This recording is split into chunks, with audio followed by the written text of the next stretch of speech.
ဗုဒ္ဓဘုရားရှင်သည်ပရိနိဗ္ဗာန်စံတော်မူကာအနီးရှင်အာနန္ဒာနှင့်အတူခီးကြွတော်မူလေ၏ခီးစဉ်အတွင်အရှင်အာနန္ဒာသည်သေလွန်ကြကုန်သောဥပါတိကာမအပေါင်း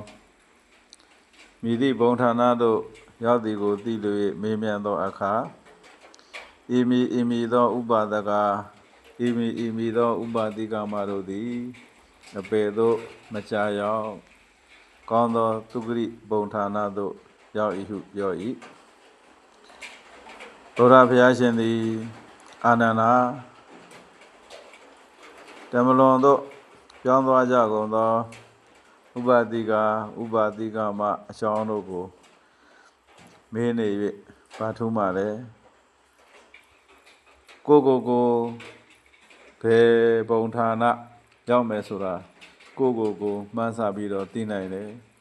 ဒါကြောင့်အာနန္ဒာဓမ္မာဒါသ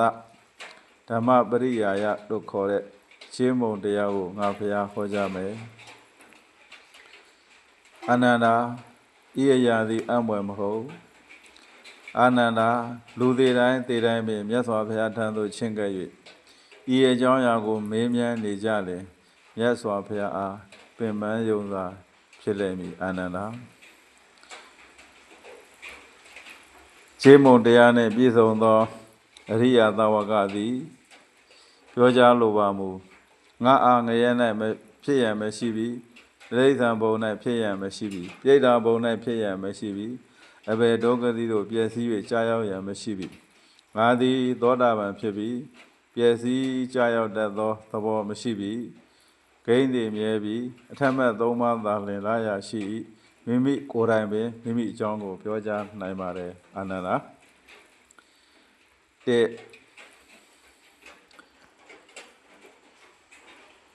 ဖယားရှင်အားအရိယသာဝကသည်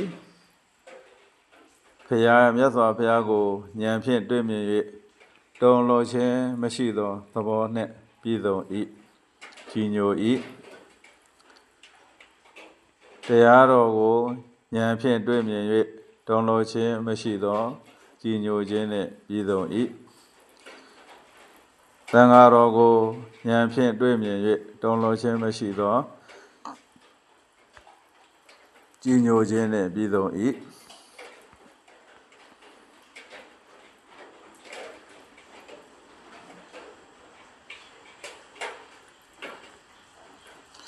မိမိ